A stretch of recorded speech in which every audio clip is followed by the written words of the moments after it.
Well, good afternoon everyone. Today's Coastie Explorers is a little bit different.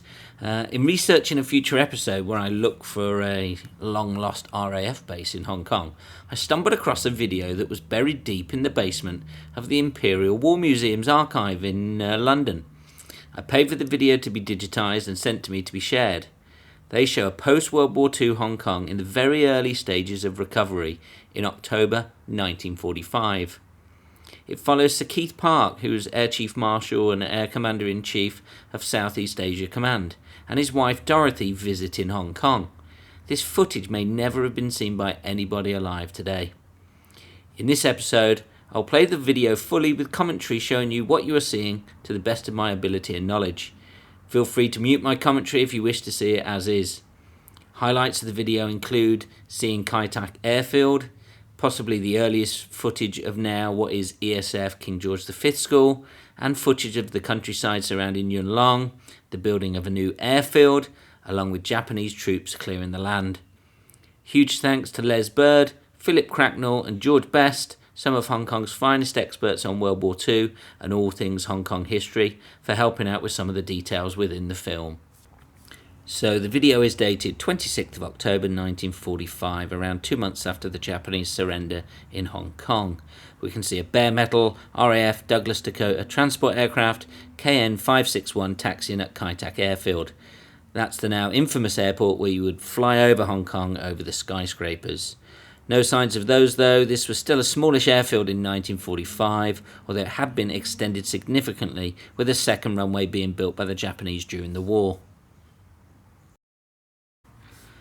So this is our first shot of Sir Keith Park getting down from the plane with his wife Dorothy closely followed behind him. Now he was actually a New Zealander by birth, and he was the Air Commander-in-Chief for Southeast Asia Command.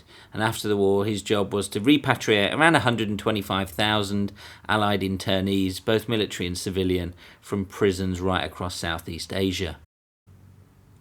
There we can see a close-up of the nose of Park's Dakota. It wears a circular badge showing an Indian snake charmer and the name Baksheesh too. I'd never heard of that word before, and it means a small sum of money given as a tip, bribe or charitable donation in North Africa and parts of Asia. There you go. Park and his wife Lady Park getting into a waiting staff car. My father initially thought this was a Ford Pilot V8, but vintage car experts have confirmed that it's actually a 1937 Nash Ambassador. RAF buildings in the background. Does look like they've been camouflaged. The US and Chinese forces have been relentlessly bombing this airfield and port for years, hence why the camouflage. Famously, the Peninsula Hotel was camouflaged too, and actually didn't get repainted until early in the 1950s. Next we see Park step off an RAF seaplane tender on what looks like Hong Kong Island. Mysteriously, we're back at Tak Airport. Here you're about to see a fantastic shot of the airfield and Hong Kong Harbour. Here we can see Park addressing officers and men on the subject of demobilisation, and it looks like we've even got some diggers or Australian troops in there looking at those hats. Now, the task force that had gathered in the Philippines and arrived in late August 1945, that was part of the RAF's number 5358 Airfield Construction Wing. They came to secure Hong Kong and reoccupy again for the British, and that was led by Rear Admiral Sir Cecil Harcourt, who became the governor of Hong Kong in the year following the war, whilst it was under military administration. Many of the troops were expert airstrip builders, hence why they make it up to Shan later in this video. After a slight trip on the cleat there on the deck of the tender, we see Dorothy Park now on Hong Kong Island side, getting taken somewhere. But I believe before too long we are back on Kowloon side, back at the airport, because it looks like the RAF Welfare Centre. If you do know where this building is, do let us know. A couple of large pots of broth on the go there. She samples the food on offer. And then she's going to meet a little boy. Now, he was known as Little Wings. He was 8 years old at the time, and he was a Chinese boy adopted by the local Spitfire unit, RAF 132 Squadron. Him and his older brother, Big Wings, their father had been killed by the Japanese, and they were ever present around the Tak Airfield at this time. Now we are at KG5 School, and that iconic Art Deco clock tower and the RAF flag flying. This entrance remains pretty much the same today. It was built in 1936 as the Central British School, and it has been a refugee camp and hospital before the war, and then the Japanese then continued to use it as a hospital during World War II, and then post-war we can see it again being used as a military hospital. The people Sir Keith and his wife are visiting. They're probably POWs from Sham camp. If you know any of the people in this video, do let us know in the comments below. It became KG5 School in 1948 and it's now one of ESF's secondary schools. It's believed that Dorothy Park is wearing the uniform of the Red Cross. The badge is apparently the badge of the Joint War Organisation of the Red Cross and St John Ambulance. This is the end of October, so the weather should be quite nice for these patients to recover away from the humidity of our hot summers. We now join Park as he's probably up somewhere near Castle Peak, probably on the Gold Coast Road, Castle Peak Road, somewhere up there. Quite a distinctive looking house here and bay. If you do know where this bay is in the house, do let us know please in the comments below. We see them now leave in the Jeep down what looks like a very iconic driveway, so hopefully somebody out there may know where this driveway is. We then see him reading a map, and he's probably again on somewhere around modern day Gold Coast looking across to Castle Peak. Lovely few villagers there walking past with their goods. And now this brings us to the main purpose of the visit, I believe. He's now in Shan in the Yuen Long area of the New Territories. He begins to survey the site of a new airfield in the New Territories.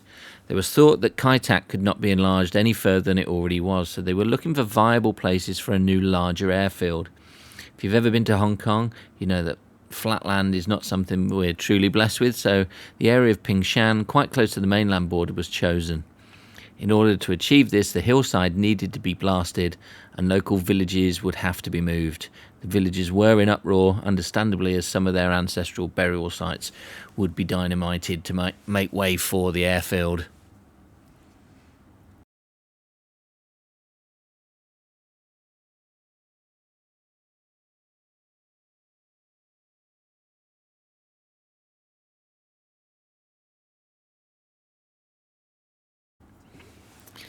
Now this is at a granite quarry nearby. A notice board declares, "Warning, blasting in progress." Park then presses a plunger to detonate a blasting charge, and we see a large explosion. Now, he's probably doing this atop of Shan Survey Office, which was built in the 1920s and is actually still there today. If you can confirm this, do let me know in the comments below. Next we can see Park talking to some gentlemen there.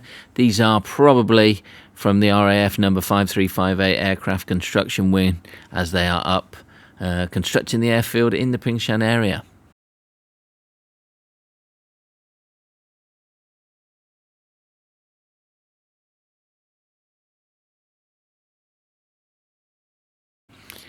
Now this is the first footage of Japanese prisoners of war clearing up the rocks, probably at the same quarry.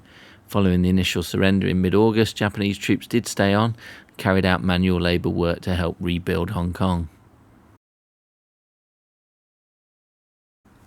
Notice the solitary Tommy there guarding the Japanese.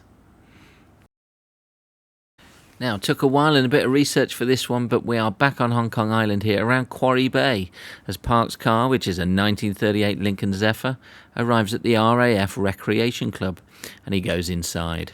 Now, this was initially the Ritz Ballroom, which unfortunately for the owners opened in May 1941, only 6 months before the war broke out.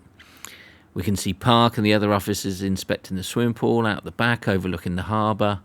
Nice to see. One of the first things you need to fix is the swimming pool. Looks like they've got the Australian troops on that one. Now this did turn back into the Ritz Ballroom back in 1947, where it became quite a popular night spot. If you remember it at all, did you ever go to it? Do let me know in the comments below.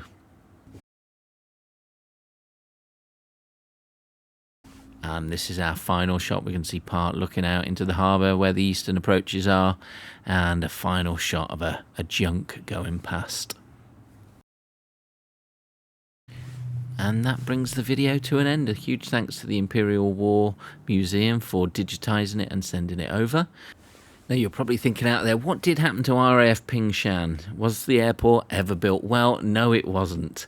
They did keep constructing it until March 1946, but then the British Overseas Aircraft Corporation, the UK state airline, sent out a delegation which they quickly declared the site as unsuitable for the needs of their future aircraft. It was too far away from the city. They also relied on flying boats for their Empire routes at the time, so they needed a water base. Also, the southern entry to the valley was deemed too narrow, and then the north it would mean taking off directly into Chinese airspace. So at the end, there wasn't an airfield there, but there was an RAF base, a listening station, and in a future episode I will try and investigate and go up there and find the site of the old listening station. Thanks again for listening to this today, and if you've got any comments on what you've seen, if you can help me out with identifying any of the places in the video, do write it in the comments below. Thank you very much.